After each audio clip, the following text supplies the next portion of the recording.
Hello all. So method 1 கரெக்டாக, method 2 கரெக்டாக இந்த வீடியோவில் பார்த்துலாமா? லாஸ்ட் வீடியோவில் இன்டர்ஃப்யூசிங் ஃபேப்ரிக்கை எப்படி ஒரு ஃபேப்ரிக்கில் அப்ளை பண்ணுறது அப்படின்றதுக்கு நான் 2 மெத்தட் காட்டியிருந்தேன். மெத்தட் 1, மெத்தட் 2ன்னு சொல்லி.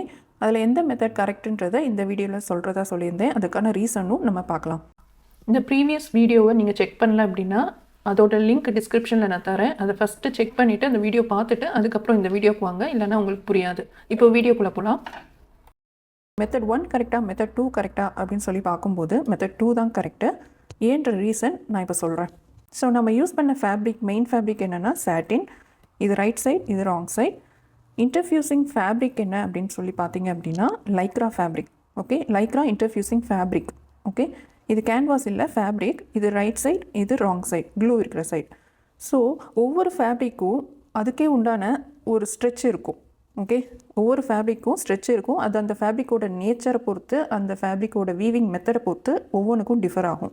இது பாருங்கள், சாட்டின் ஃபேப்ரிக்கை பொறுத்த வரைக்கும் ஸ்ட்ரெச்சு இவ்வளோ தான் இருக்குது. ஓகேவா, போத் சைட்ஸ். இது லைக்ரா ஃபேப்ரிக் பாருங்கள் எவ்வளோ ஸ்ட்ரெச் ஆகுதுன்ட்டு. ஓகே, இது லைக்ரா ஃபேப்ரிக்கை கம்பேர் பண்ணும்போது இதோட ஸ்ட்ரெச் வந்து கம்மியாக இருக்குது. ஸோ இது ரெண்டையும் ஒன்று மேலே ஒன்று வச்சு நம்ம ஹீட் ப்ரெஸ் பண்ணும்போது, அதாவது ராங் சைட் டுகெதராக இருக்கணும், பண்ணும்போது நமக்கு என்ன ஆகும் அப்படின்னா ஸ்ட்ரெச் அதிகமாக இருக்க ஃபேப்ரிக் ஏற்ற மாதிரி ஸ்ட்ரெச் கம்மியாக இருக்க ஃபேப்ரிக்கும் ஸ்ட்ரெச் ஆகும்.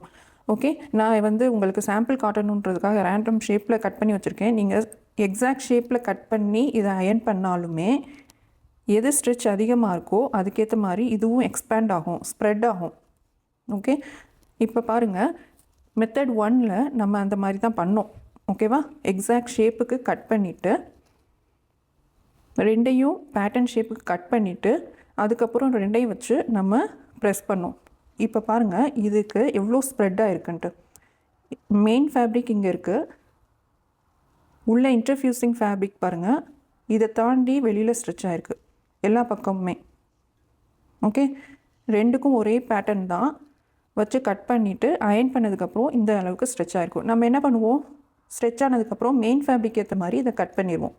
ஓகே, எக்ஸ்ட்ரா இருக்கிற அந்த இன்டர்ஃப்யூசிங் ஃபேப்ரிக்கை கட் பண்ணிடுவோம். கட் பண்ணிவிட்டு கடைசியில் நீங்கள் பேட்டர்ன் வச்சு பார்த்தீங்க அப்படின்னா, இப்போது பேட்டர்ன் நான் மெயின் ஃபேப்ரிக்கை கன்சிடர் பண்ணுறேன். இங்கே பாருங்கள் எவ்வளோ ஸ்ப்ரெட்டாக இருக்குது. ஓகேவா, இவ்வளோ ஸ்ட்ரெச்சாக இருக்குது பாருங்கள். நம்ம பேட்டர்ன் இங்கே இருக்குது, இந்த ஃபேப்ரிக் இவ்வளோ தூரம் எக்ஸ்பேண்ட் ஆகிருக்கு, ஸ்ப்ரெட் ஆகிருக்கு. எல்லாத்தையும் இந்த மாதிரி பேட்டர்ன் டிஃப்ரெண்ட் பேட்டர்ன்ஸ் இருக்கும் இல்லையா, ஒரு ப்ளவுஸுன்னு எடுத்தால் ஒவ்வொன்றையும் இந்த மாதிரி நீங்கள் மெத்தட் 1 மூலமாக கட் பண்ணிங்க அப்படின்னா, அதாவது இன்டர்ஃப்யூசிங் அப்ளை பண்ணிங்க அப்படின்னா டோட்டலாக உங்களுக்கு மெஷர்மெண்ட்டே மாறிடும். பேட்டர்ன் ஒரு சைஸில் இருக்கும், உங்களுக்கு கட் பண்ண ஃபேப்ரிக் வேறு சைஸில் இருக்கும். ஸோ அந்த ஷேப்பே மாறிடும் உங்களுக்கு, டோட்டலாக அந்த ஃபிட்டிங் எல்லாமே கொலாப்ஸ் ஆயிரும். ஸோ எஸ்பெஷலி இந்த மாதிரி கர்வ் ஷேப்பு பாருங்கள், நான் எடுத்திருக்க பேட்டர்னோட ரீசனே அதுதான். இந்த மாதிரி கர்வ் ஷேப் இருந்தால் இன்னுமே நல்லா ஸ்ட்ரெச் ஆகும். ஓகேவா, நீங்கள் மெத்தட் 2 ஃபாலோ பண்ணிங்க அப்படின்னா தான் உங்களுக்கு கரெக்டாக, ஆல்ரெடி இது வந்து ஸ்ட்ரெச் ஆயிடுச்சு, ஸ்ப்ரெட் ஆயிடுச்சு, அதுக்கு மேலே நம்ம பேட்டர்ன் அப்ளை பண்ணும்போது நம்மளுக்கு எந்த ப்ராப்ளமும் வராது. இப்போது மெத்தட் 2ல் நம்ம பேட்டர்ன் வச்சு நான் செக் பண்ணுறேன். உங்களுக்கு பாருங்கள் பர்ஃபெக்டாக இருக்கா, எங்கேயுமே நம்மளுக்கு எக்ஸ்ட்ராவாக ஃபேப்ரிக் வெளியில் இல்லை. ஸோ மெத்தட் 2 எப்பயும் ஃபாலோ பண்ணுங்கள். இன்டர்ஃப்யூசிங் ஃபேப்ரிக்கு இந்த மெத்தட் தெரியாமல் நீங்கள் அப்ளை பண்ணிடாதீங்க. உங்களுக்கு மெஷர்மெண்ட் எல்லாம் கண்ணாபின்னான்னு மாறிடும், டோட்டல் ஃபிட்டிங்குமே உங்களுக்கு மாறிடும். இந்த மாதிரி இன்ஃபர்மேஷன் யூஸ்ஃபுல்லாக இருக்கும்னு நம்புகிறேன். இந்த மாதிரி யூஸ்ஃபுல்லான இன்ஃபர்மேஷனுக்கு நம்ம பேஜை மறக்காமல் ஃபாலோ பண்ணிக்கோங்க. யூடியூப் சேனலையும் சப்ஸ்கிரைப் பண்ணி வச்சுக்கோங்க. தேங்க்யூ ஆல் ஃபார் வாட்சிங்.